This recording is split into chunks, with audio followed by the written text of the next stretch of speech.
So let's see. I just finished The Second Rebel by Linden A. Lewis, and I have to say that upon finishing it, not exactly at the ending, but somewhere along, it's going to be spoiler free.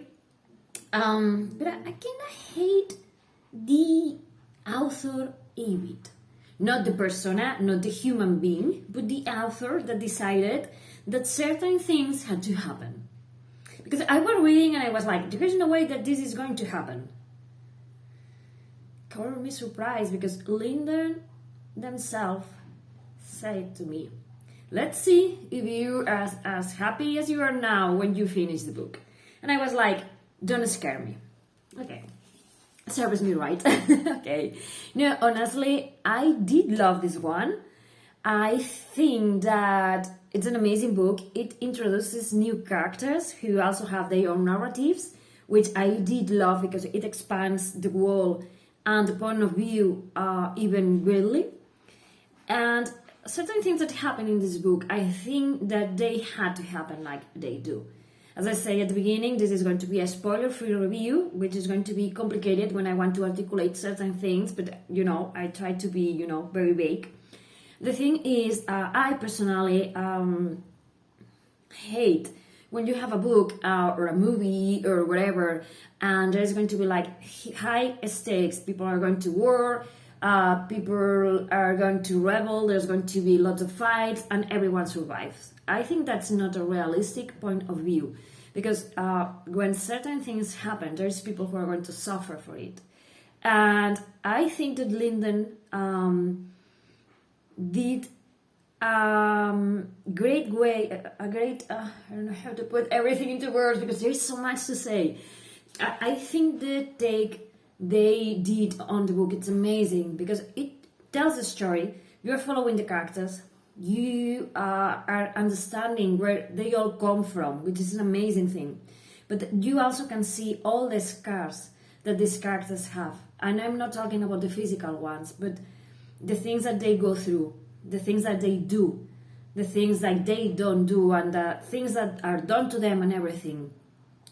Those things are the things that make you grow as a person, or diminish you as a person, or or teach you a lesson and everything. And that happens in reality. Everything that happens to us, everything that we do, that we don't do, that we wish that we have done differently, whatever, they mark us and make us, if we are lucky, grow as people and understand that we need to change things and everything. And I love that it translates into the way in which the characters in this book portray themselves and act and everything. And I love how well written they are, and how there's a moment in which a character has to decide if she wants to change the world, if she wants to risk everything that she has in order to change the world. And I love that this character at the beginning is thinking, I don't want to lose everything that I have. I love the life that I have now. I have been fighting very hard to get it. And I'm in a place where I'm comfortable with what I have. I have a home, I have friends, I have a place to go, I have a career that I like, I have hobbies, I have everything.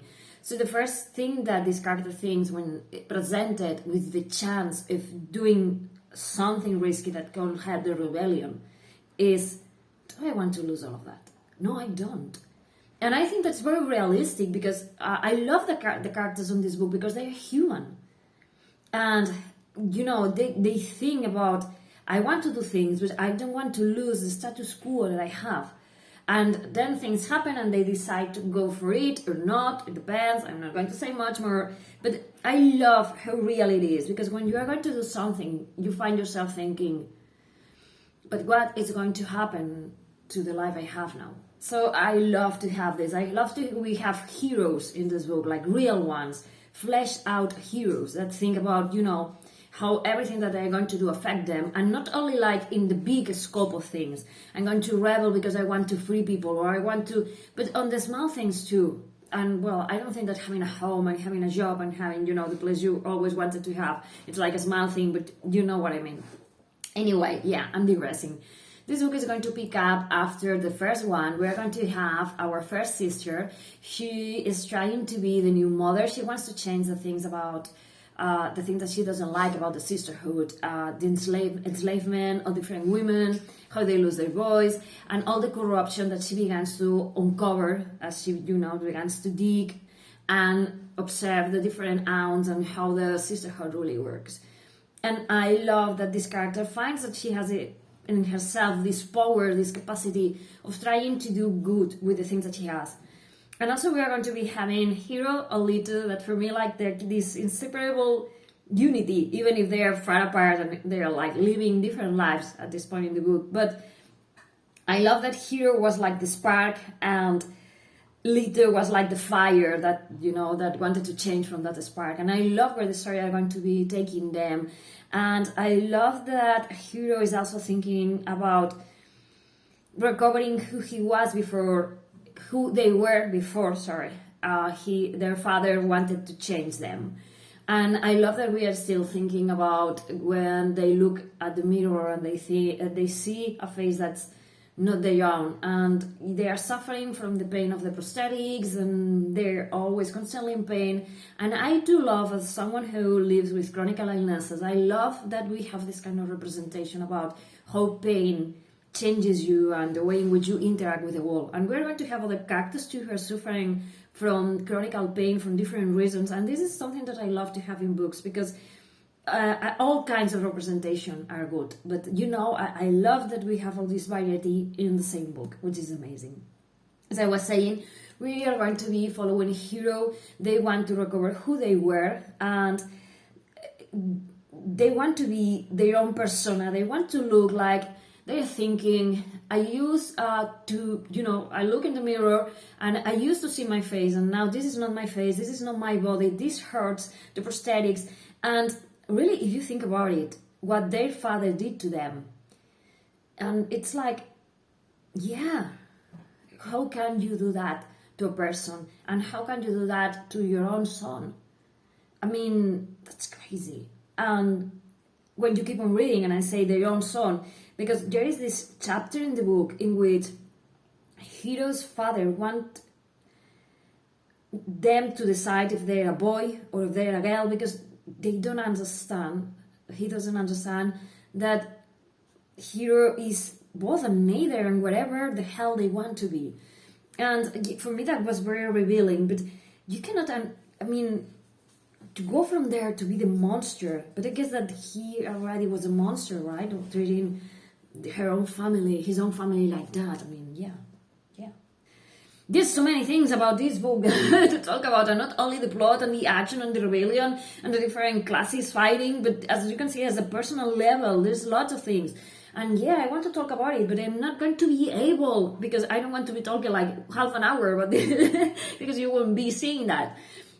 And so, as I was saying, I love that we have Lito, that Lito goes on his path, that he still thinks that he has to do everything that he can to help those people who have been oppressed. And once he has seen the devils of his world, he wants to change them, even if it hurts him or if he loses things.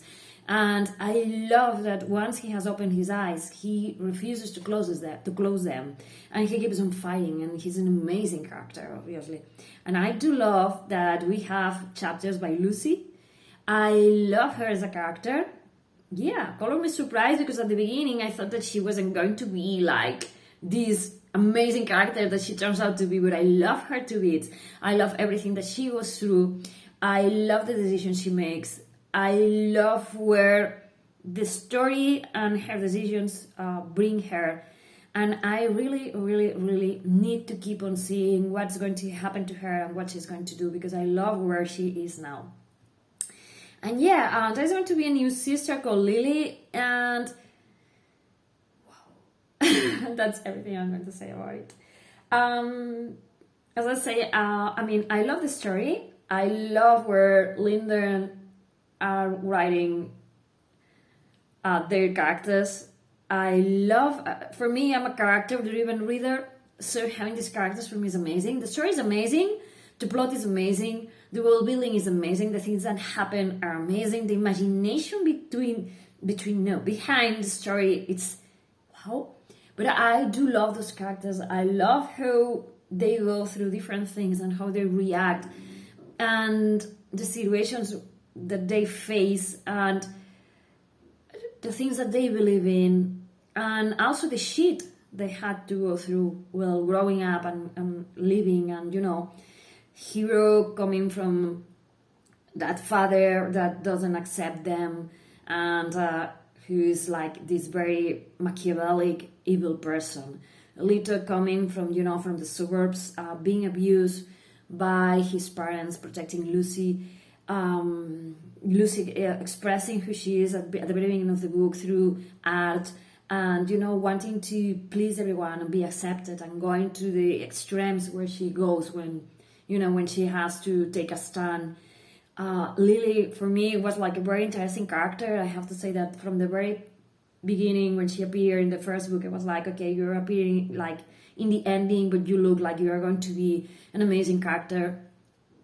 Yeah, everything is amazing. I'm going to shut up because, as I say, I love that it makes you think about equality, about family that you found and not the one that you are born into, about being your own person and being able to decide who you want to be, and making a stand, saying this is me, like in more ways than one. Hiro saying this is me, I don't have to choose, I can be both, neither, whatever I want, and if you don't accept me, if my family can accept me for myself, it's time to move on. Lito, growing up from being this kid who was abused and thinking that through the military he will be able to, to prosper and everything, and finding his own way of living, and then having everything questioned and deciding, to go the rebel way and help the people who are oppressed. Lucy, everyone is amazing. So many of them are amazing. And yeah, that's all I'm going to say. So I'm shutting up now. Thank you for watching. Bye!